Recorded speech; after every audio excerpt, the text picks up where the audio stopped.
સચ્ચિદાનંદરૂપારિણે શ્રી સ્વામિનારાયણાય નમો નમઃ. શ્રી હરિકૃષ્ણાય નમો નમઃ. શ્રી પૂર્ણ પુરુષોત્તમાય નમો નમઃ. શ્લોક નંબર 120. દેશ કાલ વયો વિત્ત જાતિ શક્ત્યનુસારતઃ આચારો વ્યવહારશ્ચ નિષ્કૃતં ચાવધાર્યતામ.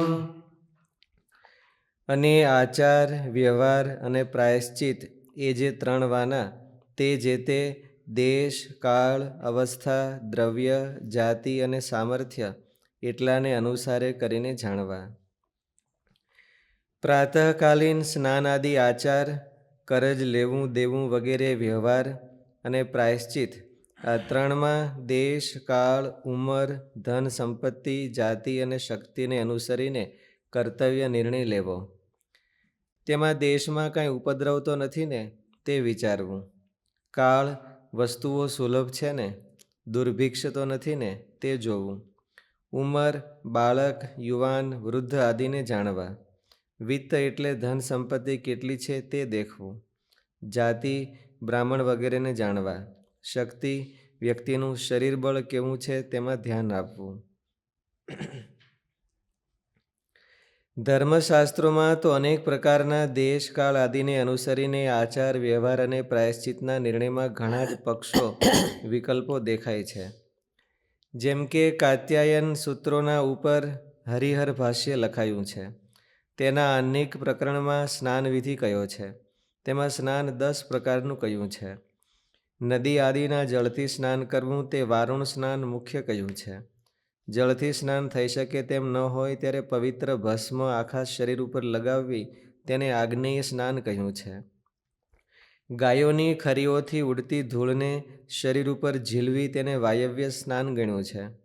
દ્રુપદાદી મંત્ર બોલીને દાભના છેડાઓને આગળ રાખીને જળથી અભિષેક કરાય તેને માંત્ર સ્નાન માન્યું છે. ભીના કપડાથી આખા શરીરને સ્વચ્છ કરવું તે કાપિલ સ્નાન છે. આપો હિષ્ઠા મંત્રથી માર્જન કરવું તે બ્રાહ્મ સ્નાન છે. તીર્થની માટીને શરીર ઉપર લગાવવી તે પાર્થિવ સ્નાન છે. સૂર્યનો તડકો હોય અને તે વખતે વરસાદ વરસે તેમાં જે જળથી સ્નાન કરવું તે દિવ્ય સ્નાન છે. મનમાં બહુ દુર્લભ કહેવાય. તડકો હોય ને વરસાદ વરસે ત્યારે વળી નાહવાની ઈચ્છા થાય તો નગર પાછું ન થાય ત્યારે. મનમાં શ્રી વાસુદેવ ભગવાનનું ચિંતન કરવું તે માનસ સ્નાન છે. શંખમાં ભરેલા વિષ્ણુ ચરણ જળથી જે સ્નાન કરવું તે વૈષ્ણવ સ્નાન છે. આ બધા સ્નાન દેશ કાળાદિને અનુસારે યથાસંભવ કયા છે એમ જાણવું. આ પ્રમાણે જ સંધ્યા વંદનાદિકમાં સમગ્ર આચારોમાં નિર્ણય સમજવો. એટલે દેશ, કાળ, વયો, વિત્ત, જાતિ, શક્તિ અનુસારતા આ બધા સ્નાન છે 10 પ્રકારના. એ ક્યારે કયું કરવું આ બધા દેશકાળના આધારે નિર્ણય કરવો. આ પ્રમાણે જ સંધ્યા વંદનાદિક સમગ્ર આચારોમાં નિર્ણય સમજવો. બહુ માણસ માંદો હોય અને એને સ્નાન કરવું હોય તો એવું હોતે સ્નાન લખ્યું છે ને આપણે સત્સંગી જીવનમાં એવું હતું કે હાજો માણસ છે એ નાય ને એને અડી આવે, પછી બીજી વાર નાય ને એમ અડી આવે, 10 વાર એમ અડી જાય એટલે બોલો શુદ્ધ થઈ જાય.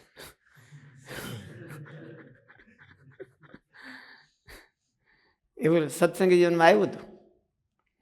એટલે દેશકાળ ઓલાની અવસ્થા એવી છે ને આ માણસ છે એને કાંઈ વાંધો ન આવે એમ હોય નાય તો એટલે નગર પાછો આ માંદો પડી જવાનો હોય તો પછી ઓલા ન હોય એમ કરો.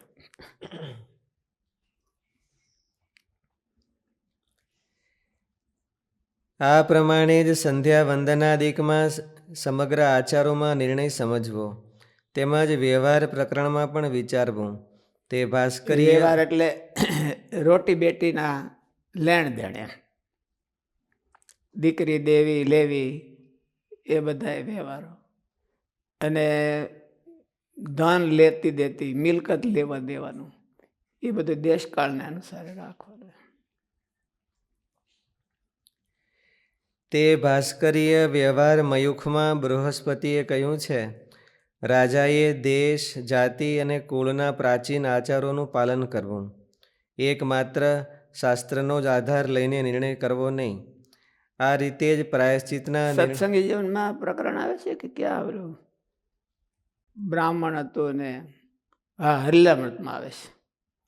રતાબસિયાનું આખ્યાન આવે છે, એમાં આવે છે રતોબસિયો એ પેલા આગલા જન્મમાં રાજા હતો અને બે બ્રાહ્મણને ઝઘડો થયો. તેલંગ દેશમાં તો અહીંનો જ, એટલે તેલંગ દેશમાં એ બે બ્રાહ્મણને ઝઘડો થયો. શેમાં? દીકરીની લેતી દેતીમાં. જૂના જમાનામાં વેવિશાળ કર્યું છે, પછી છોકરો કંઈક આંધળો થયો, એટલે દીકરીના બાપે ના પાડી કે અમે હવે દીકરી નહીં દઈ. અને ઓલા દીકરાના બાપે કીધું કે અમારા કુળમાં એવો રિવાજ છે કે એમાં ફોક થાય નહીં એમ.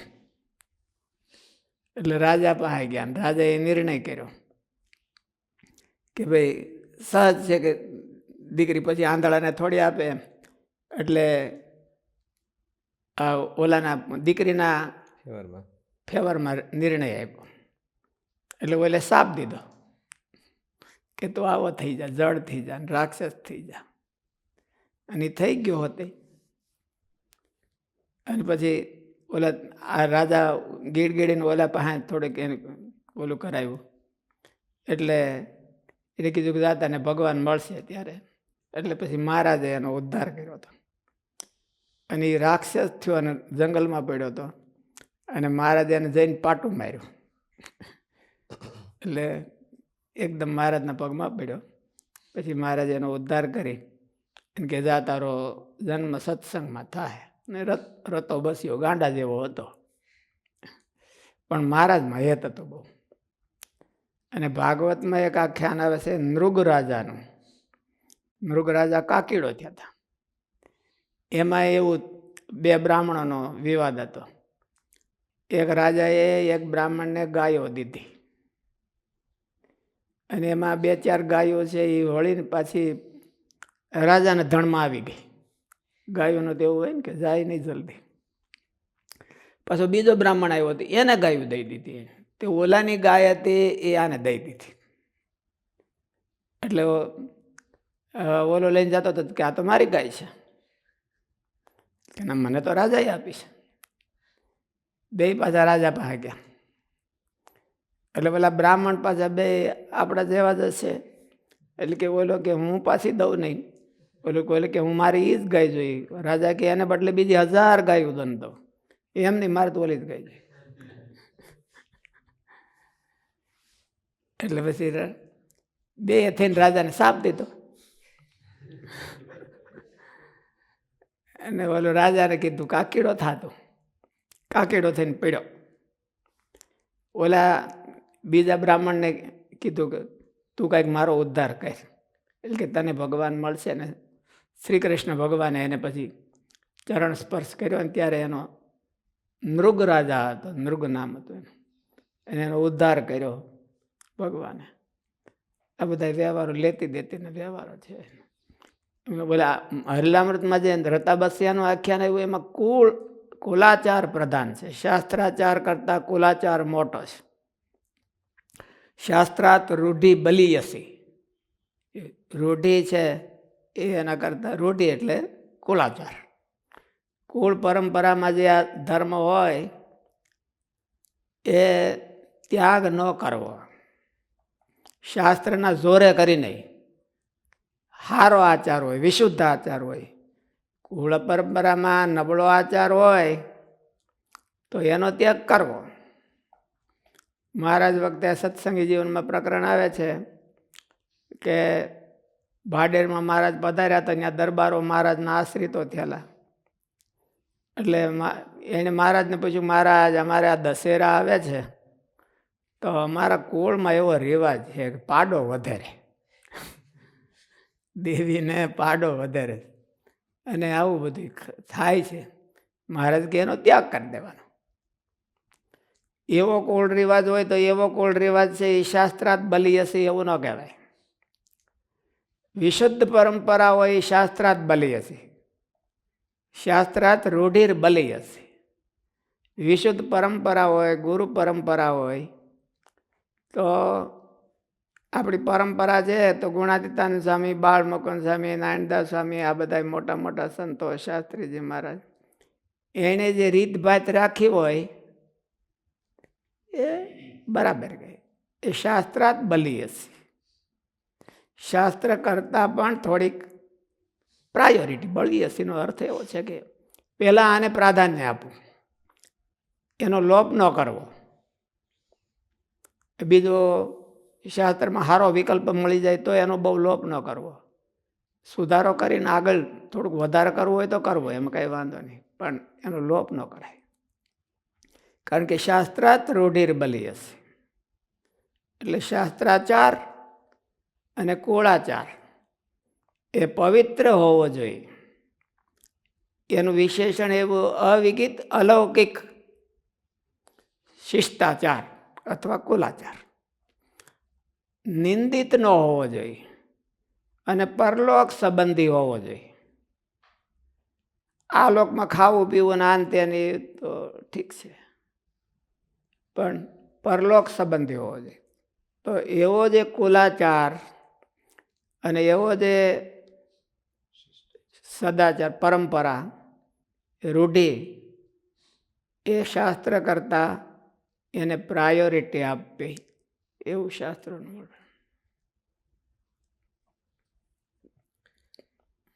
રાજાએ દેશ, જાતિ અને કુળના પ્રાચીન આચારોનું પાલન કરવું. ન્યાય આપતી વખતે આ ધ્યાન રાખવાનું. રાજાએ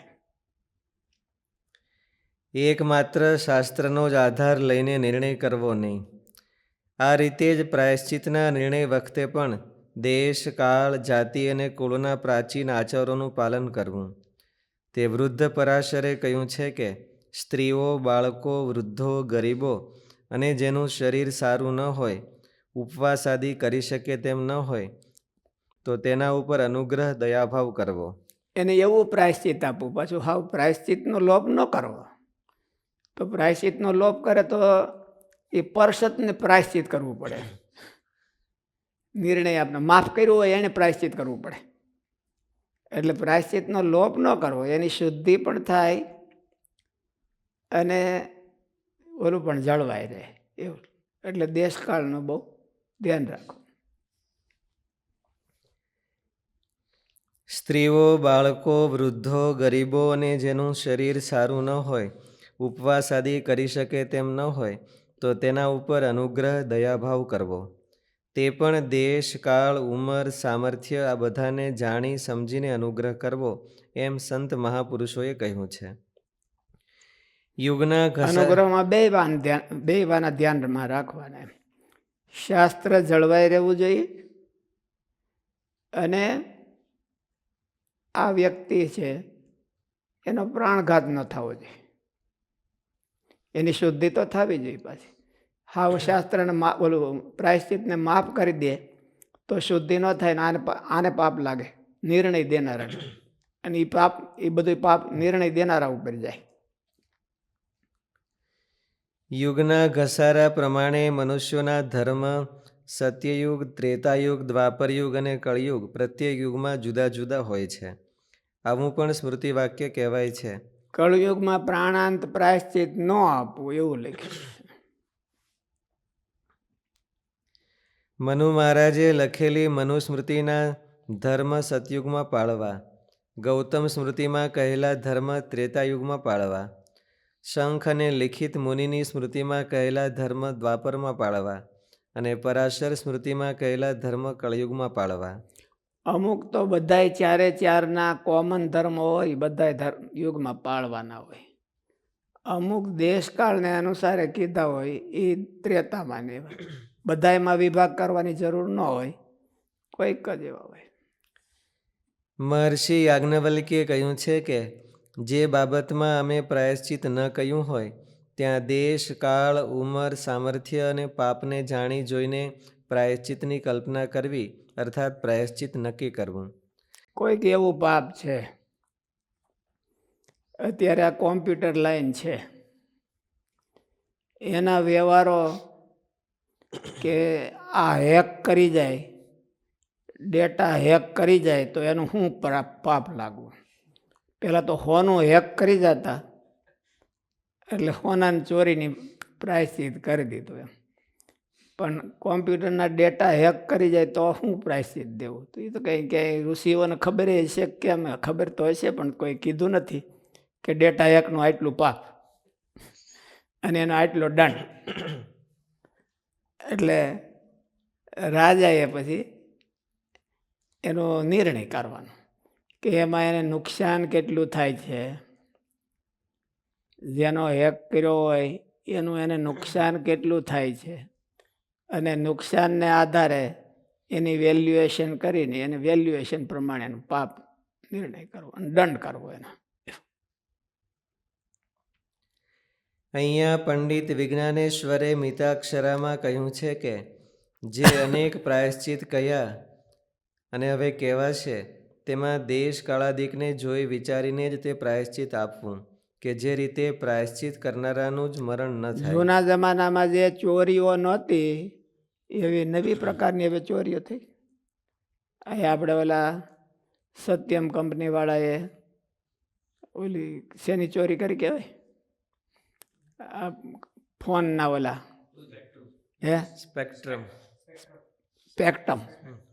સ્પેક્ટ્રમની ચોરી કરી કેટલા લાખ કરોડથી. હવે ઋષિમુનિઓને ખબર નહીં હોય કે લાખ કરોડની ચોરી થતી છે કે નહીં એમ. એ તો એમ જાણે કે ઓલો હોનાનો કટકો ચોરી લીધો તો એના મરણનું પ્રાયશ્ચિત આપવું તો આને કેટલા મરણનું આપવું?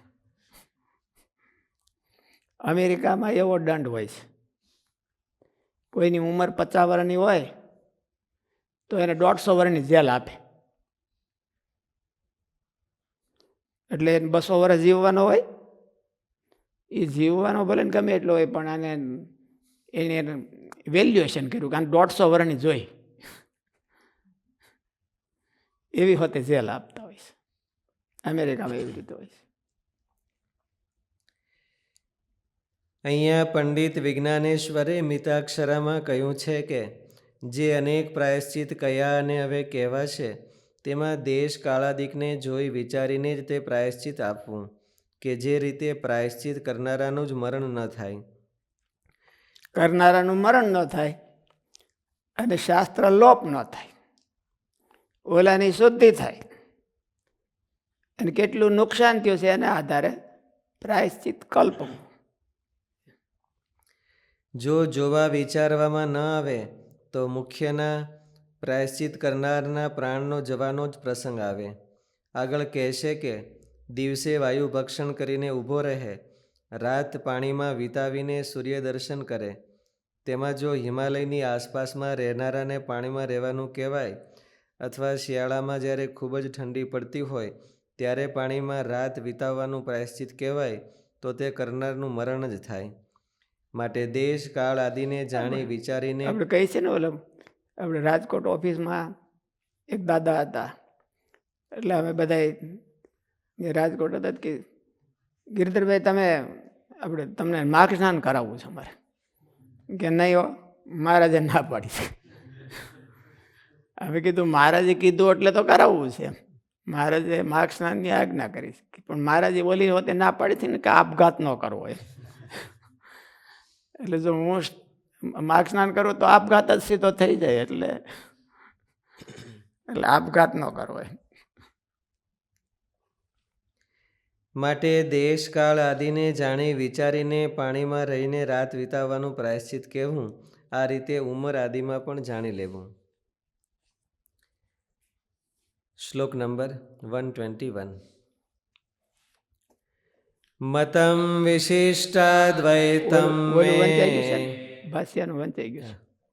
ગોલોકો ધામ ચેપ્સિતમ તત્ર બ્રહ્માત્મના કૃષ્ણ સેવા મુક્તિશ્ચ ગમ્યતા. અને અમારો જે મત તે વિશિષ્ટાદ્વૈત છે એમ જાણવું, અને અમને પ્રિય એવું જે ધામ તે ગોલોક છે એમ જાણવું, અને તે ધામને વિશે બ્રહ્મરૂપે કરીને જે શ્રી કૃષ્ણ ભગવાનની સેવા કરવી તે અમે મુક્તિ માની છે એમ જાણવું. વેદાંત શાસ્ત્રના સિદ્ધાંતને સમજાવનારા આચાર્યોના દ્વૈત, અદ્વૈત, શુદ્ધાદ્વૈત અને વિશિષ્ટાદ્વૈત ઇત્યાદિક નામે પ્રસિદ્ધ મતો છે. એ પ્રસિદ્ધ મુખ્ય મત છે. દ્વૈત મત, અદ્વૈત મત એટલે શંકરાચાર્યજીનો, પછી શુદ્ધાદ્વૈત એટલે વલ્ભાચાર્યજી મહારાજનો, અને દ્વૈત એ કોણ માને છે બહુ ખબર નથી, મધ્વાચાર્યજી એમનો, અને રામાનુજાચાર્યજીનો વિશિષ્ટાદ્વૈત. આ બધા મતો છે. મતો એટલે માન્યતા. માન્યતા એટલે ભગવાનના સ્વરૂપ વિશેની માન્યતા. અને એ પણ કેવું કે વેદમાં ભગવાનનું સ્વરૂપ કેવું કીધું છે એ વિશેની માન્યતા, એટલે એને મત કહેવાય. વેદમાં ભગવાનનું સ્વરૂપ શરીરી ભાવવાળું કીધું હોય તો એને વિશિષ્ટાદ્વૈત કહેવાય, અને આત્મા સ્વ પરમાત્મા કીધું હોય તો એને અદ્વૈત કહેવાય. વેદાંત શાસ્ત્રના સિદ્ધાંતને સમજાવનારા આચાર્યોના દ્વૈત, અદ્વૈત, શુદ્ધાદ્વૈત અને વિશિષ્ટાદ્વૈત ઇત્યાદિક નામે પ્રસિદ્ધ મતો છે. તેમાં વિશિષ્ટાદ્વૈત નામે શ્રી રામાનુજાચાર્યે પ્રવર્તાવેલ મત તે અમે સ્વીકારેલો મત છે એમ જાણવું. આનાથી પોતાના સંપ્રદાયનું મૂળ રામાનુજાચાર્યજી મહારાજે પ્રસિદ્ધ કરેલો છે. વધારે એને ફોકસ આપી અને એને પ્રસિદ્ધ કર્યા. રામચંદ્રજી ભગવાનને વધારે પ્રસિદ્ધ કોણે કર્યા? તુલસીદાસજી. તુલસીદાસજી.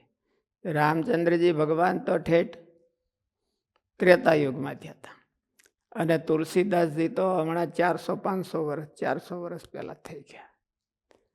ત્યાં સુધી એટલા બધા બહુ પ્રખ્યાત હતા નહીં.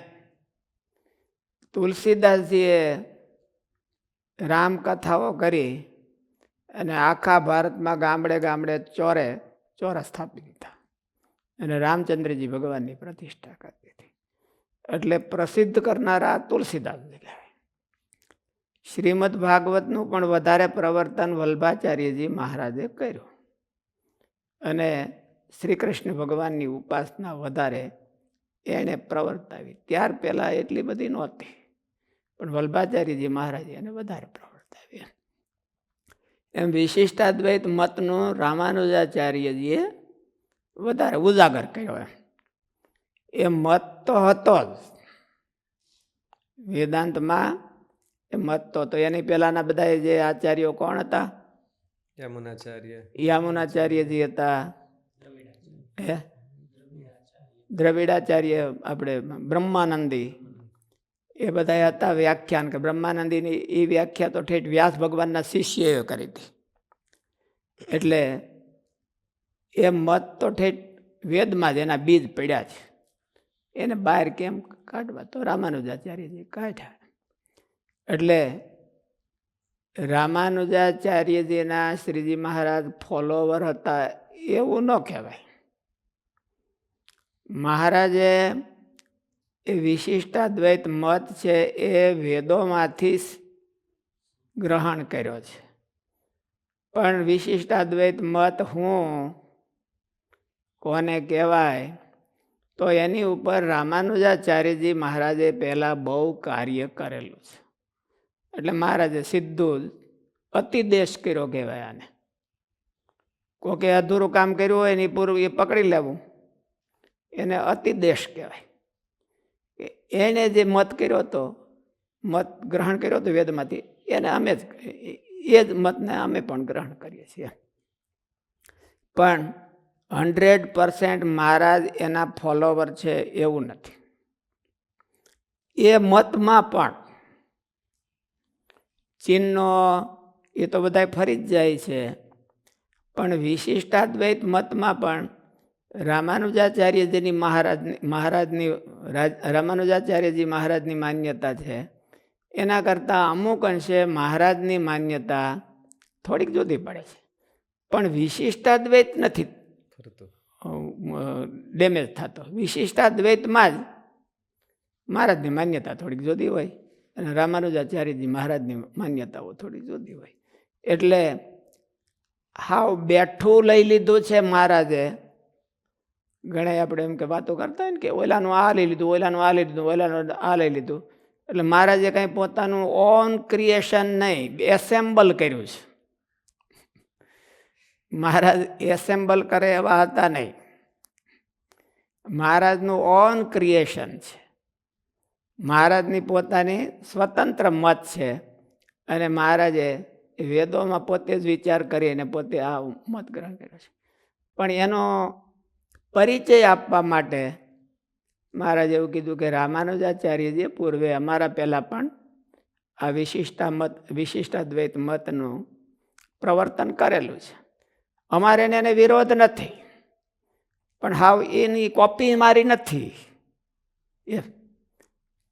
અમે કોઈની કોપી મારી નથી કઈ.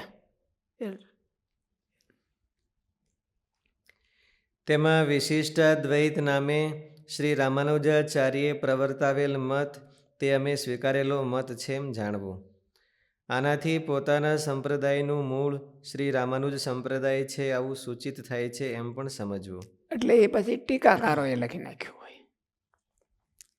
ટીકાકારોએ નંદ સંતોનો મત એવો નહોતો. મહારાજે આપણે હું બાલકૃષ્ણાનંદજી બ્રહ્મચારી પાસે વાંચવા જતો ને ત્યારે એને બહુ સરસ એક વાત કીધી હતી કે ઓલો શ્રી વાસુદેવનો શ્લોક છે ને, શબ્દાદરાગિરીતિ સ્વમતમ વદંત ધર્મ સ્થિતે રૂપગતે બૃહતા નિજૈક્યમ સેવ્યો હરિ સીતમઃ સ્થિત દિવ્ય મૂર્તિ શબ્દાદરે ગિરિતિ સ્વમતમ વદંતમ ત્વમ ભક્તિ ધર્મ તનયમ શરણમ પ્રપદ્યે. ધર્મ સ્થિતે રૂપગતે બૃહતા નિજૈક્યમ. ધર્મમાં રહીને પોતાના આત્માને 3 દેહથી વિલક્ષણ માની અને અક્ષરધામની બૃહતા નિજૈક્યમ, અક્ષરધામની હારે એકતા કરવાની, એવો થકો શબ્દાદિભિ અરાગીભિ. શબ્દાદિકમાં પરમ વૈરાગ્યને પામી અને ભગવાનની ભક્તિ કરવી, એવો સ્વમતમ વદંતમ ભક્તિ ધર્મ તનયમ શરણમ અહમ પ્રપદ્યે. એવા પોતાના મતને કહેતા એવા. એટલે એની ટીકામાં શુકાનંદ સ્વામી એવું લખ્યું હતું કે સ્વકીયમ સ્વતંત્રમ સિદ્ધાંતમ વદંતમ. કોઈનું એસેમ્બલ કરેલું કે કોઈને ફોલો કરેલું એવું નહીં. સ્વકીયમ સ્વતંત્રમ સિદ્ધાંતમ, પોતાનો ઓન સિદ્ધાંત છે એને કહેનારા. પણ પછી એની ટીકાઓમાં બધા મોટા શાસ્ત્રીઓએ કાઢી નાખ્યું. સ્વકીયમ સિદ્ધાંતમ થોડો છે કે રામાનુજનો સિદ્ધાંત છે. એટલે આગ્રહી હોય તો માણસોએ કાઢી નાખ્યું. એવું કૃષ્ણાનંદજી બ્રહ્મચારી કહેતા કે આવું જૂની ટીકામાં હતું. પછી એનું બધું પ્રૂફિંગ કરનારા હાથમાં હોય કે પોતાને ન ગમતું હોય, મહારાજને ગમતું હોય તો એ કાઢી નાખે, અને પોતાને ગમતું હોય મહારાજને ન ગમતું હોય તો નાખી દે. પ્રૂફિંગ કરવામાં ક્યાં વાંધો છે? અને પ્રૂફ કર્યું. એટલે આવું થાય. પણ મહારાજનો સિદ્ધાંત સ્વતંત્ર સિદ્ધાંત છે. એ અતિદેશ એટલા માટે કર્યો કે અમુક કાર્ય આપણે સમજાવવું ન પડે. બહુ મોટો દાખલો સમજાવવા કે વિશિષ્ટાદ્વૈત હું ઓલું હું, એટલે કે જાઓ ત્યાંથી સમજી લેજો. અને એ અમે એ પ્રમાણે કામ કરીએ. તેમજ અમારું પ્રિય ગોલોક ધામ છે એમ જાણવું. અર્થાત વૈકુંઠ, શ્વેતદ્વીપ ઇત્યાદિ સમગ્ર ભગવાનના ધામોમાં ગોલોક નામે જે ધામ છે તે અમારું ઇષ્ટ પ્રિય છે.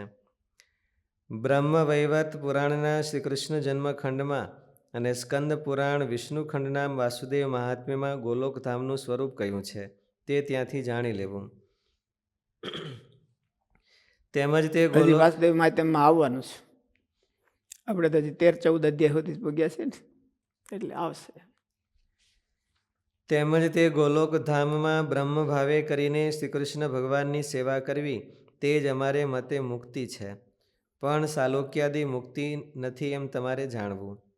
એટલે એમાં શું આપણે સમજવું? શું સમજવું? ગોલોકમાં જઈને ભક્તિ કરવી તો શું સમજવું? ગોલોકમાં સદગુણ સામે શું કહીશ? શું સમજવું કયો? ભગવાનના ધામ તો પછી આમાં તો ગોલોક છે, વૈકુંઠ છે, એ બધા ભગવાનના જ છે, તો એમાં શું કરવું? એમ જ્યાં લઈ જઈને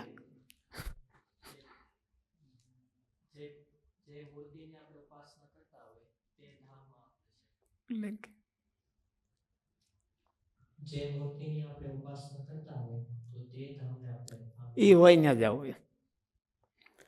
પણ સિદ્ધાંત એવો થયો કે બ્રહ્મરૂપ થઈને ભગવાનની સેવા કરવી એને અમે મુક્તિ માની છે. ગોલોકમાં જાઓ તો જ બરાબર ને અહીંયા અક્ષરધામમાં જાઓ તો બરાબર નહીં, એવું મહારાજનો આગ્રહ નથી. પણ જ્યાં જાઓ ત્યાં બ્રહ્મરૂપ થઈને ભક્તિ કરવી. એટલે તમારે અક્ષરધામમાં જવું હોય તો અક્ષરધામમાં જઈને પણ બ્રહ્મરૂપ થઈને ભક્તિ કરવી, એ અમારો મુક્તિનો સિદ્ધાંત છે. ગોલોકમાં જાય ને પછી વૈકુંઠમાં જાય તો રિજેક્ટ થઈ જાય એવું નહીં. ગોલોકમાં એટલે ભગવાનના ધામ, આ લોકના પ્રકૃતિ મંડળમાંથી બહાર નીકળી અને બ્રહ્મરૂપ થઈ અને ભગવાનની સેવા કરવી એને અમે મુક્તિ માની. પછી ગોલોકમાં જાઓ, શ્રી કૃષ્ણ ભગવાનની ઉપાસના કરતા હોય તો, રામચંદ્રજી ભગવાનની ઉપાસના કરતા હોય તો વૈકુંઠમાં જાઓ, અને મહારાજની ઉપાસના કરતા હોય તો એને અક્ષરધામમાં જાઓ. પણ ત્યાં ખૂણે કરીને બેસી જવું એવું નહીં, ત્યાં જઈને કાંઈક લીલું કરવું આપણા જીવનું. ભગવાનનું તો લીલું જ હોય છે, એટલે ભગવાનની સેવા કરવી. તેમજ તે ગોલોક ધામમાં બ્રહ્મ ભાવે કરીને શ્રી કૃષ્ણ ભગવાનની સેવા કરવી તે અહીંયા જો સાચા ભાવથી કરે તો અહીંયા હોતે એ બ્રહ્મરૂપ થઈ ગયો કહેવાય. ગુણાતીતાનંદ સ્વામી એવું લખ્યું કે બ્રાહ્મણને ઘેરે જન્મ આવે એ બ્રાહ્મણ, કે ધર્મ પાળે એ બ્રાહ્મણ. કોણ કહેવાય? શું કહેવાય? હે? પણ એ કાંઈ ન કરતો હોય તો, સંધ્યા વંદન ન કરતો હોય તો એ સરકારને ચોપડે બ્રાહ્મણ ગણે. સરકારને ચોપડે બ્રાહ્મણ કહેવાય. એટલે હું એને કોઈ પણ પ્રકારના સરકારી લાભ મળે એ રિજેક્ટ થઈ જાય, એટલે તો જ બ્રાહ્મણ કહેવાય ને. નહીં તો સરકાર એને કોઈ લાભ આપવાનો નહીં, એ સરકારના ચોપડે રિજેક્ટ થઈ જાય અને સરકારના ચોપડે બ્રાહ્મણ કહેવાય. શું કરવાને? બ્રાહ્મણના ઘેરે જન્મ, બ્રાહ્મણને ઘેરે જન્મ થયો એટલે એ દંડ, એમ કે સરકારમાંથી રિજેક્ટ થઈ ગયો. એટલે ભગવાનની સેવા કરે એ બ્રહ્મ, ભગવાનની સેવા કરે એ બ્રહ્મરૂપ થયો કહેવાય. આજ નહીં તો કાલ થાય. ગોપીઓએ દેહ ભાવે જ બધી કર્યું હતું, પણ તો એ બ્રહ્મ કરતા મોટી બ્રહ્મ થઈ ગઈ. એ બ્રહ્મવાળા હોય તે સુખદેવજી જેવા એનું ભજન કરે એવી ગોપીઓ પદવીને પામી. એટલે ભગવાનની સેવા કરવી આ લોકમાં અથવા પરલોકમાં તો એને બ્રહ્મભાવ થવાની શરૂઆત કરી દીધી કહેવાય. બ્રહ્મનું સાચું લક્ષણ તો એ જ કે ભગવાનની અચળ સેવા કરવી. જન્મ મરણથી રહિત થઈ જવું એ બ્રહ્મનું પૂરું લક્ષણ ન કહેવાય. ભગવાનની સેવા કરવી એ બ્રહ્મનું પૂરું લક્ષણ કહેવાય, એટલે સાચું લક્ષણ કહેવાય. એટલે ભગવાનના ધામમાં જઈને બ્રહ્મ ભાવે ભગવાનની સેવા કરવી. આ લોકમાં દેહ ભાવે હોય અને ત્યાં બ્રહ્મ ભાવે હોય, એટલે એટલો ફેર છે. એટલે ટાર્ગેટ એ રાખવાનો, આઈને પૈસું આઈને ગોઠવી દેવું અને કંઈ સેવા કરી રાખશું અને આઈને આટા મારી રાખશું, એવું પાછું ન કરવું.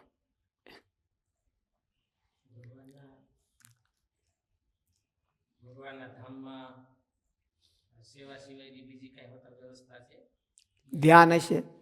ગુણાતીતાનંદ સ્વામી એવું કીધું કે અહીં જેવું છે ત્યાં જ એવું ત્યાં જ છે, એવું કીધું. અહીંયા ભગવાનની કથા વાર્તા સાંભળીએ છીએ, અહીંયા ભગવાનનું ધ્યાન કરીએ છીએ, અહીંયા ભગવાનની સેવા કરીએ છીએ, અહીંયા ભગવાનનો પ્રસાદ જમે, ત્યાં હોતી બધું આવું નવું છે, એવું ગુણાતીતાનંદ સ્વામી કીધું. કારણ કે ત્યાંથી આવ્યા હતા એટલે આપણને તો કંઈ ખબર નથી પાછી.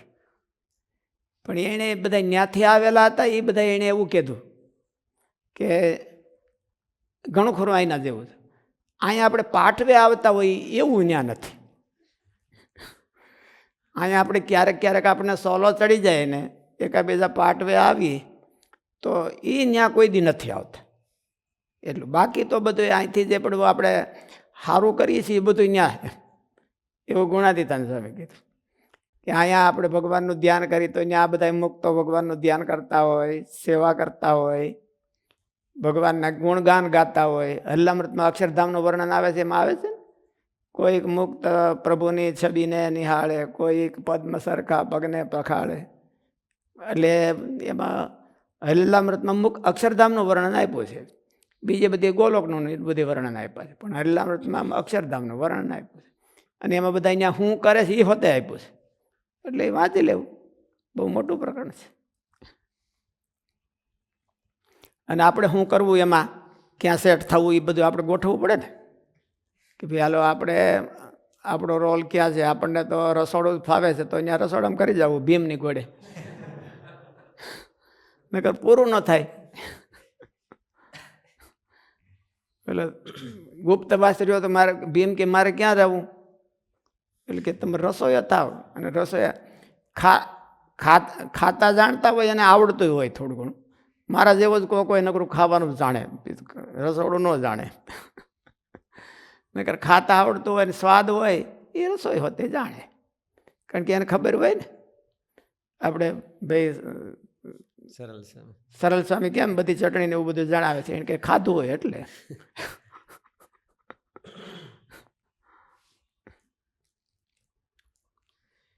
તેમજ તે ગોલોક ધામમાં બ્રહ્મ ભાવે કરીને શ્રી કૃષ્ણ ભગવાનની સેવા કરવી તે જ અમારે મતે મુક્તિ છે, પણ સાલોક્યાદી મુક્તિ નથી એમ તમારે જાણવું. કહેવા પાછળનો અર્થ એવો છે કે સાલોક્ય, સાયુ 4 પ્રકારની મુક્તિઓ કીધી છે. કોઈ એમ પૂછે કે તમે કઈ પ્રકારની પસંદ કરો છો, તો મહારાજે 4 ને રિજેક્ટ કરી દીધી કે એ મુક્તિઓ અમને એમાં રસ નથી.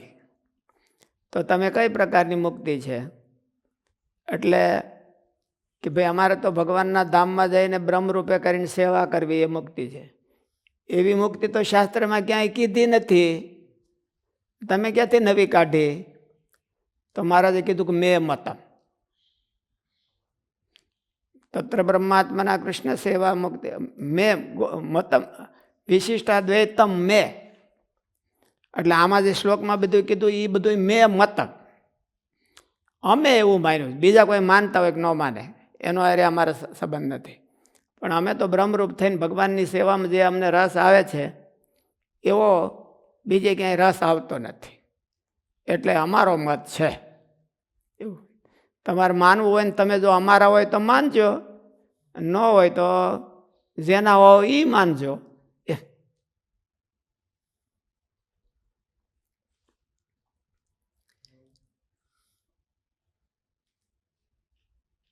ત્યાં જઈ અને સેવા ભગવાનની કરવી એ જ મુક્તિ છે. તો આ ઘણા અંગો છે, જુદા જુદા ધ્યાનનો, કથાનો, સેવાનો, એ બધી સેવા કહેવાય. અહીંયા જુદા જુદા અંગમાં હોય અંગવાળા ભક્તો, એને બધી પ્રેક્ટિસ ન થઈ હોય સેવાની તો એને ધામમાં જાય. એ તો આ દેહ છે ને એવું છે ને, ત્યાં તો બધી જ્ઞાન એનું વિભૂત થાય. પ્રેક્ટિસનો અર્થ છે આપણું જ્ઞાન છે એ એવા ભાવમાં એના બીબા ઢાળવા એમ. પણ આ દેહને પ્રારબ્ધ વયું જાય એટલે બધી જ બાઉન્ડ્રી, ઓલ બાઉન્ડ્રી બધી બ્રેક થઈ જાય અને બિયોન્ડ બાઉન્ડ્રી થઈ જાય. એટલે એને પ્રેક્ટિસ કરવી ન પડે ને. એ જાય જ્યાં જાય એટલે ગમે તે ભાવમાં મહારાજના સેવામાં ફિટ થઈ જાય. પ્રેક્ટિસ કરવાની તો અહીંયા આપણું પ્રારબ્ધ અને બધા ઇન્દ્રિયો જડ છે અને પ્રકૃતિના છે, એટલે એને હરખા ટ્રેનિંગ દેવાની જરૂર પડે. કર્મની બાઉન્ડ્રી વટી ગઈ અને પ્રારબ્ધ છૂટી ગયું એટલે એને બધી પછી પ્રેક્ટિસ કરવાની જરૂર નહીં. જે આવ્યું એમાં ફિટ જ હોય. ધ્યાનના વાળા હોય તો ત્યાં ધામમાં જાય તો એ સેવામાં ગોઠવાય જાય. સેવામાં હોતે કરે ને ધ્યાન હોતે કરે. ધ્યાનનો અંગ હોય તો ધ્યાન કરે. તો કઈ નકરી સેવાની કોક માણસ છે એને સાચે ભાવે સેવા કરી અને ભગવાનના ધામમાં ગયો તો પછી ત્યાં ધ્યાન ન કરે? ત્યાં તો ધ્યાન કરે. જેમ વધારેમાં વધારે મૂર્તિનો રસ આવે અને ચાન્સ આવે એવું એ કરે. એક જ રસ છે ને, ભગવાનની મૂર્તિનો રસ અને સેવાનો રસ. એ આવે એવું વધારે વધારે આવે એવું કરે.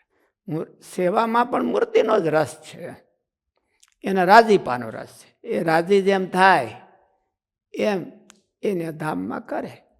એટલે ન્યાય આપણે સ્વામીની વાતોમાં એમાં બધે લખ્યું છે ને, ગોપાળાન સ્વામીની વાતોમાં એમાં લખ્યું છે કે ત્યાં તો કેટલાક મુક્તો છે એ નિર્વિકલ્પપણે મહારાજનું ધ્યાન કરીને બેઠા હોય છે, અને કેટલાક મુક્તો હરલામૃતમાં જે અક્ષરધામનું વર્ણન કર્યું એમાં કેટલાક તો ચાખડીયું થાય ને, કેટલાક છત્ર થાય ને, કેટલાક વાજુ થાય ને, કેટલાક કીર્તન બોલે ને, કેટલાક ડેન્સ કરે હોતે. એટલે એ પછી આપણને નથી આવડતો તો ડેન્સ તો શું થાય કે ત્યાં આ પ્રારબ્ધ વયું જાય એટલે બધું આવડી જાય. એટલે કદાચ અહીંથી તૈયારી ન કરી હોય આપણે ડાન્સની તો એ વાંધો નહીં. એટલે મહારાજને રાજી કરવા માટે એ બધું કરે છે. પણ ત્યાં બધું કરતા હોય એની બધી અહીં પ્રેક્ટિસ કરવા જેવી નહીં. ડેન્સની ને એની આવડી જ જવાનું.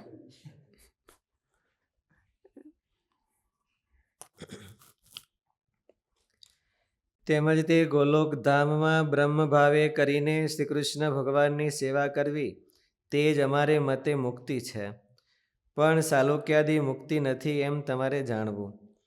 આનો ભાવાર્થ એવો છે કે સાલોક્યાદી મુક્તિ કરતાં બ્રહ્મ ભાવે સેવા કરવારૂપ મુક્તિ તે અત્યંત દુર્લભ છે, અને ભગવાનના એકાંતિક મુક્તિમાં જે આનંદ આવે છે એક તો વિપ્રુટ એવું કીધું છે. વિપ્રુટ એટલે આમ કોક ઓલો ફુવારો ઉડતો હોય ને ધાર પડતી હોય ને એની પછી જણ ઉડીને આમ જાય તો ખાલી છાંટોય નહીં, જણ તો ભગવાનની સેવામાં જે જીવને સુખ થાય છે એનો ચાર પ્રકારની મુક્તિમાં એનો ઓલી જણ પણ નથી આવતી. ગુણાતીતાનું સામે લખ્યું ને કે ઓલું મચ્છરિયું મૂતર્યું અને એની જણ ઉડી અને એ બધી ખરતા ખરતા આંપો ગયા. એટલે ચાર પ્રકારની મુક્તિ એ ભગવાનની સેવા આગળ જણ જેવી નથી. એટલે એવો આનંદ દીયમાનમપી ન ગૃહણાંતિ વિના મત્સેવનમ જનાહા. ભગવાન એને પરાયણે આપે કે તું આ લે. ભગવાનને થોડુંક દેવું પડે ને એમ, એટલે તું આ લે તોય ન ગૃહણંતિ વિના મત્સેવનમ જનાહા. જો એમાં સેવા ન હોય તો એની હામું પણ જોતા નથી.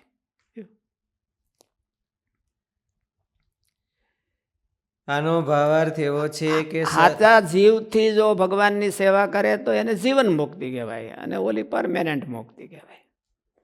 દેહભાવ ન લાવે તો પાછું સેવામાં સ્વભાવ વધે, એ વધારતો જાય તો મુક્તિ ન રહે, તો પછી દંડા રહે, મુક્તિ ન રહે. આનો ભાવાર્થ એવો છે કે સાલોક્યાદિ મુક્તિ કરતાં બ્રહ્મભાવે સેવા કરવારૂપ મુક્તિ છે તે અત્યંત દુર્લભ છે. અને આ સિદ્ધાંત છે મહારાજે કેવો સિદ્ધાંત લખી દીધો કે પ્રારબ્ધ છૂટવાની વાટ ન જોવી પડે. આજ ને આજ મુગત, આજ ને આજ મુગત. જો ભાવના બદલાવે અને જો સાચી ભાવના કરે તો દેહ છૂટવાની વાટ જોવાની નથી. અને જો સાચી ભાવનાથી કરે તો એને આનંદ પણ એવો ને એવો જ આવે, જે બ્રહ્મ ભાવે કરતા હોય એવો ને એવો જ આનંદ. સ્વભાવ ન વધવા જોઈએ સેવામાં.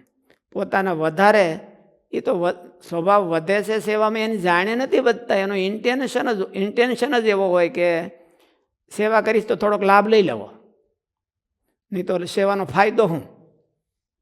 આપણે સેવાનો લાભ ન લઈ લઈએ તો ફાયદો ન થાય કાંઈ. એટલે એ તો એનો ઇન્ટેન્શન જ એવો હોય એટલે સ્વભાવ વધતા હોય છે.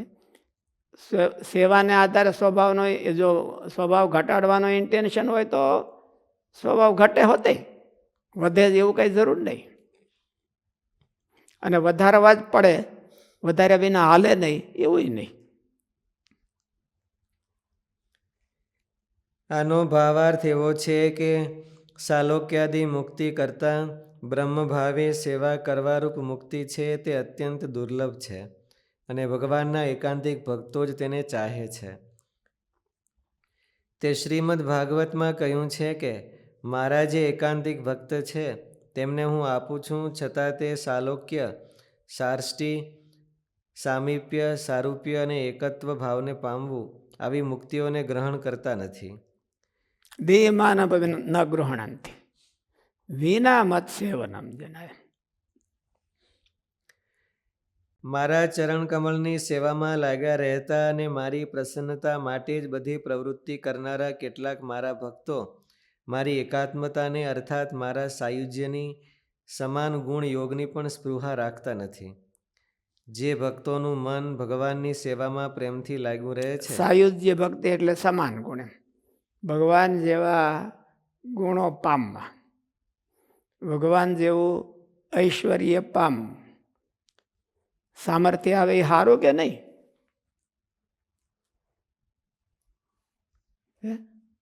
આપણે સામર્થ્ય આવે એ સારું કે નહીં? સામર્થ્યની ઈચ્છવી કે નહીં? શું સદગુણ સામે શું કહે છે?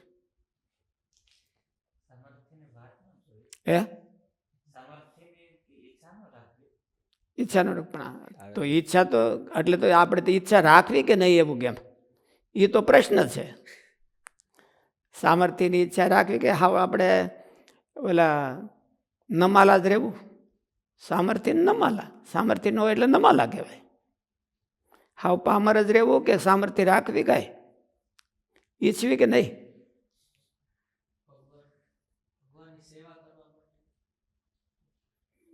ઓલું એટલું બટકું બોલો તેમાં તો કઈ ખબર ન પડે.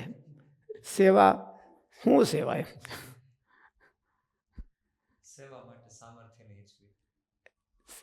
સામર્થ્યને સેવામાં લગાડવી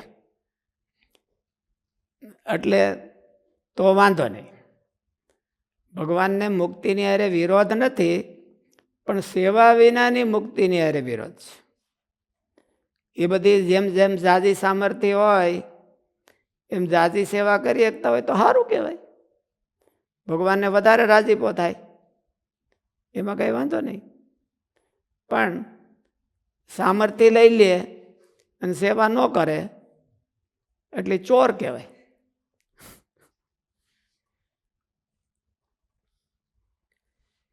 મારા ચરણ કમળની સેવામાં લાગ્યા રહેતા અને મારી પ્રસન્નતા માટે જ બધી પ્રવૃત્તિ કરનારા કેટલાક મારા ભક્તો. આપણે તમે નોકર રાખ્યો હોય ને પગાર લઈ લે ને કામ ન કરે તો કયો ચોર કહેવાય? ચોરના ઘણી ક્વોલિટી હોય ને. કામચોર, કામચોર કહેવાય.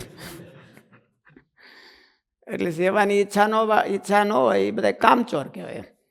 ભગવાન તો વળી બધાને ડિસ્ટ્રીબ્યુશન કરતા હોય, બધાને કે હાલો આમ આપણા જે બોલા એપોઇન્ટ થયા હોય બધાને દઈ દેતા હોય બધું.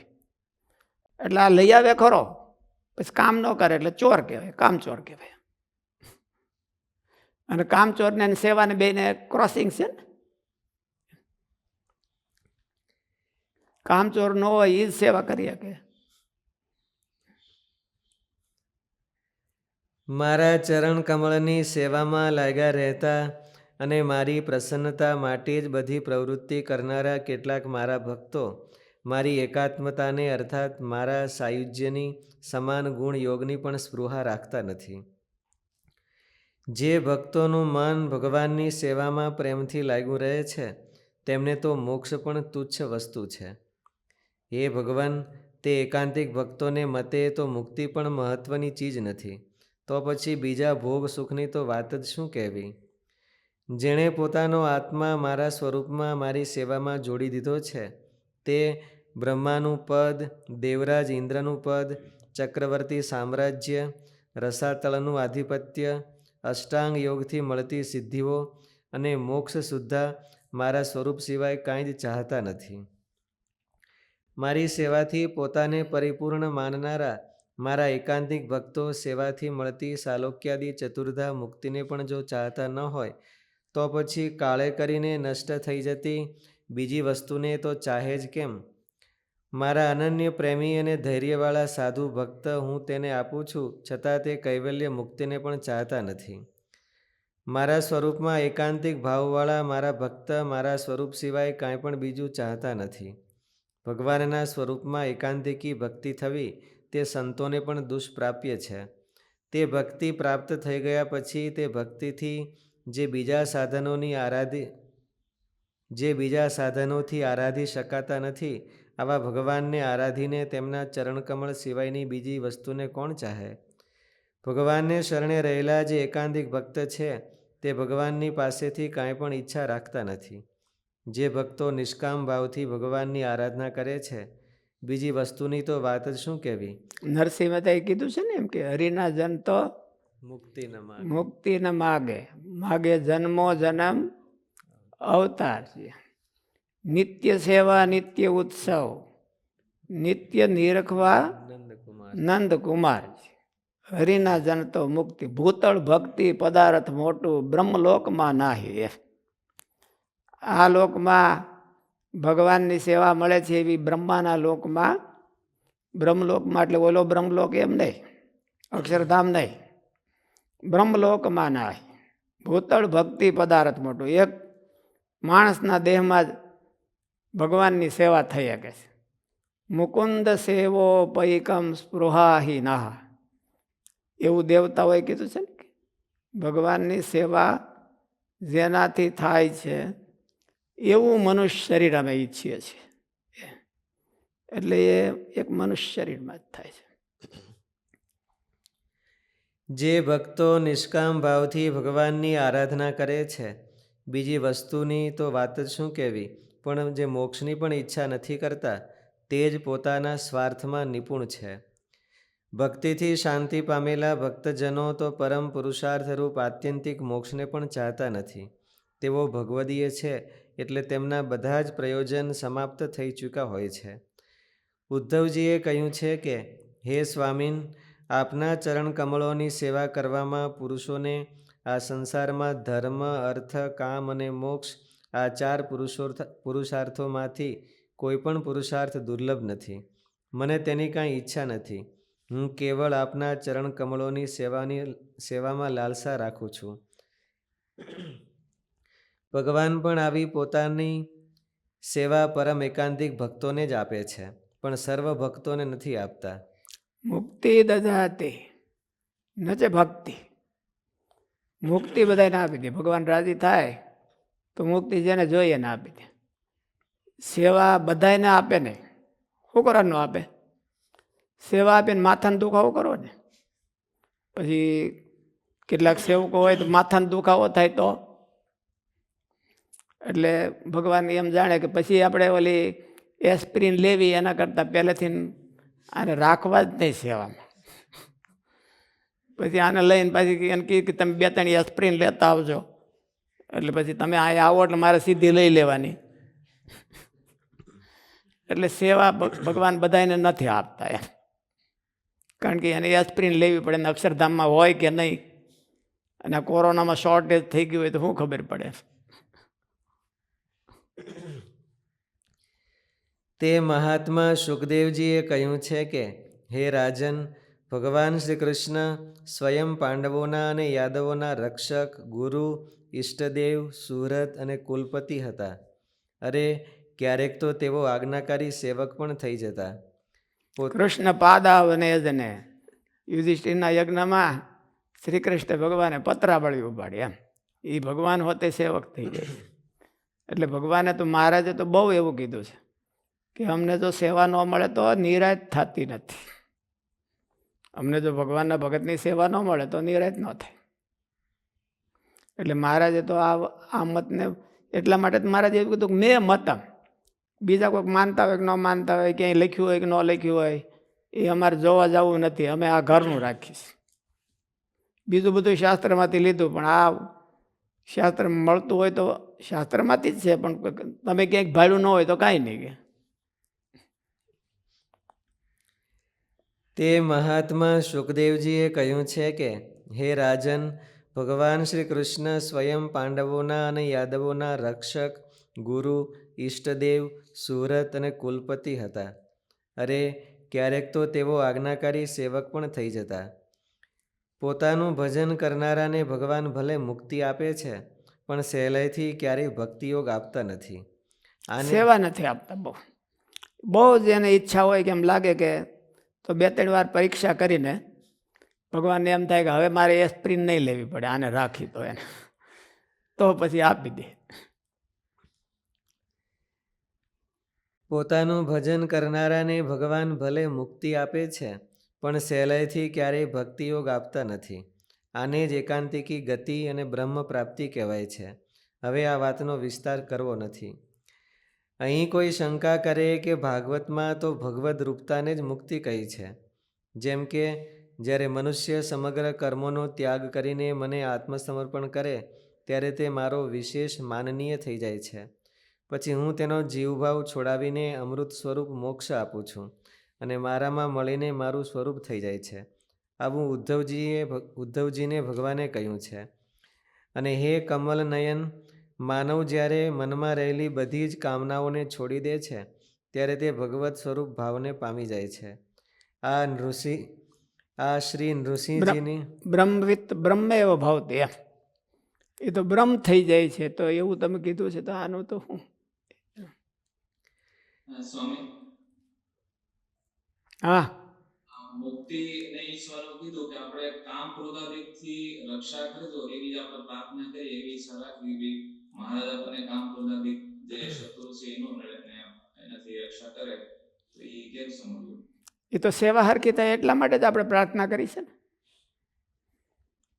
આ બધા કામ ક્રોધાદિક આવે તો સેવા હરખી થાય નહીં, એટલે સેવાની રક્ષા માટે જ પ્રાર્થના કરવાની હોય. એટલે એ તો સારું કહેવાય. ભગવાને સારું જાણે કે અમારી સેવા કરવા જ માગે છે. એટલે પ્રાર્થના કરવી એ કાંઈ મુક્તિમાં વિઘટક નથી, મુક્તિથી વિરોધી નથી. પ્રાર્થના તો કરાય કે આ ભગવાન અમને આવું કાંઈ ન નડે તમારી સેવામાં, અને સેવા અખંડ થાય, સેવા બ્રેક ન થઈ જાય વચ્ચે, તો એટલા માટે પ્રાર્થના તો કરાય. આપણે અહીં મનુષ્ય ભાવમાં થઈ અને આ બધી મુશ્કેલીઓ આવતી હોય છે, એટલે પ્રાર્થના તો કરાય, એમાં કંઈ વાંધો નહીં. પ્રાર્થના કરાય. એ સકામે ન કહેવાય પાછું. સકામ તો કાંઈક આ લોકનું જોતું હોય ને એને માટે પ્રાર્થના કરે, એ જ સકામ કહેવાય. ભગવાનની સેવા માટે આવતા વિઘ્નો દૂર કરવા માટે પ્રાર્થના કરવામાં આવે તો એ સકામ ન કહેવાય, એ પરમ નિષ્કામ કહેવાય. એવું એને નિષ્કામ જ કહેવાય, એ સકામ ન કહેવાય. હે કમલ નયન, માનવ જ્યારે મનમાં રહેલી બધી જ કામનાઓને છોડી દે છે ત્યારે તે ભગવત સ્વરૂપ ભાવને પામી જાય છે. આ શ્રી નૃસિંહજીની આગળ પ્રહલાદજીએ કહેલું વાક્ય છે. ઉપરના બંને વચનો પ્રમાણે જેને ભગવાન સિવાયની બધી જ વાસના તૂટી ગઈ હોય, આવા એકાંતિક ભક્તોને તો ભગવદ રૂપતા એ જ પરમ મુક્તિ કહેવાય છે. નિરંજન પરમમ સામ્યમ ઉપૈતિ. માયાના ભાવ છૂટી જાય એટલે ભગવાન જેવો થઈ જાય છે. સામ્ય કીધું, ભગવાન કીધું, પણ એને માણસો થોડુંક નજીકનું હોય એટલે ક્રોસ કરીને ભગવાન થઈ જાય છે, એવું કરી નાખે. બેંગ્લોરથી જગદીશભાઈનો પ્રશ્ન છે કે હમણાં એવું કે સેવા આપવા માટે ભગવાન પહેલા પરીક્ષા કરે છે, તો કેવી પ્રકારની પરીક્ષા કરતા હોય, કઈ એક્ઝામ્પલ? એ પરીક્ષા તો આપણી નબળાઈ હોય એમાં એને લાલચ થાય છે કે મારી સેવામાં. બે વાના હોય ત્યારે પરીક્ષા કહેવાય. બે ચોઈસ હોય, એક ભગવાનની સેવાનો ચોઈસ હોય અને બીજો આપણને એમ ભગવાન એમ કે આલે આ તને આ લોકની વસ્તુ આપું છું, તો પછી આપણે લોભાઈ શેમાં? તો આપણે લોભાઈ નહીં, એની પરીક્ષા કહેવાય કે આપણે મહારાજની સેવામાં જ લોભાઈએ અને બીજામાં ન લોભાઈએ. તો એવી પરીક્ષા XYZ આવે, આપણી નબળાઈને અનુસારે આવે, આપણી નબળાઈને અનુસારે. ગુરુ મહારાજ એક બહુ સરસ દ્રષ્ટાંત દે છે. એની પાસે એક ભગત બેહતા, એટલે એને દ્રષ્ટાંત દે કે આ મહારાજે કીધું છે કે અંતકાળે સિદ્ધિઓ આવે છે, તો એ સિદ્ધિઓ બીજી કાંઈ નહીં આવે, કે તમને તો છે ને પેલા કંદોઈ બજાર હોય ને ત્યાંથી ડુંગળીને ભજીયા થતા હોય ત્યાંથી મહારાજ વિમાન હાંકશે.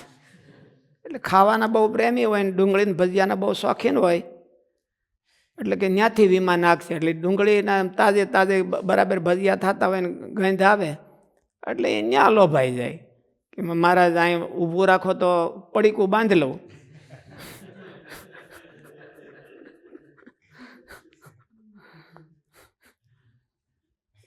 એટલે એ એની પરીક્ષા કહેવાય. માણસ જ્યાં નબળો હોય, જે ફેક્ટરમાં વીક હોય, ભગવાન એ જ બરોબર દે. ભગવાન કૌતુકી છે એવા. એટલે સાઈન કરીને આમ એવા ઊંધા છે કે આપણે જ્યાં નબળા હોય એ લઈને ઊભું રાખે ત્યાં કે લે. એટલે પછી ત્યાં આપણને એમ થાય કે ત્યાં આપણને મને પાણી પડવા, તો ભગવાન કે ભગવાનની પરીક્ષામાં નાપાસ થઈ ગયા કહેવાય આપણે. દુર્યોધન છે એની ઓલી કેળ કાચી રહી ગઈ હતી, આખો વદરનો થઈ ગયો, પણ કેળ બધી આવીને આવી હતી એમ. એટલે ભીમે પછી યુદ્ધમાં ન્યા જ ગદા મારી, બીજે હું કરે મારવાની, અને દુર્યોધનનું પૂરું થઈ ગયું ત્યાં. એટલે એમ ભગવાન પરીક્ષા કરવી હોય કંઈ થોડું બધા એમ કે જ્યારે બધું કે આને આ આવડે છે કે આવડે છે, ઓબ્જેક્ટિવ 100 પ્રશ્નો કાઢે ને એમાંથી કયો પ્રશ્ન નથી આવડતો, 100 કાઢે નહીં. ભગવાન તો એક જ પ્રશ્ન કાઢે, લે. એને ભગવાનને ખબર જ હોય કે આ અહીંયા નબળો છે, એને લાગતું હોય, અથવા તો ભગવાનને બતાવવું હોય કે મારો ભગત કેવો હોય. તો લોકમાં એમ કોઈ કરી ન એક તો એવું બધા ભગવાન આપે એને, તો એમાંથી પાર ઉતરી જાય એમ. એટલે પરીક્ષાનો અર્થ એ આપણી નબળાઈ તપાસે. ભગવાન સિવાય આપણને ભગવાનની સેવામાં જ રસ છે, આપણને એક ભગવાનમાં જ રસ છે, કે આપણને બીજે ક્યાંય સ્વભાવ વધારવામાં, આ લોકનું આ તે એમાં ક્યાંય રસ છે, એને ચેક કરે. ભગવાન પરીક્ષા લીધી કહેવાય. બધાયની લેતાય નથી, કારણ કે બધાને ભગવાન પરીક્ષા લે તો કેટલા અબજ માણસો છે એની લઈને થાકી જાય. એટલે સિલેક્ટેડને જ એ પરીક્ષા લે. બાકીને બધાને તો આપણે જેવાને કહી દે કે તમે લીધે રાખો, આપણે લીધે જ રાખીએ છીએ ને કે આ બરાબર છે ને આ બરાબર ને, આ બરાબર છે ને આ બરાબર ને. પણ એને ભગવાનને એમ થાય કે આની પરીક્ષા તો હું જ લઉં તો બરાબર. એના પસંદગીના માણસો હોય એની પરીક્ષા જ ભગવાન લે, બધાને લેતા નથી. સહજાનંદ સ્વામી મહારાજની જય.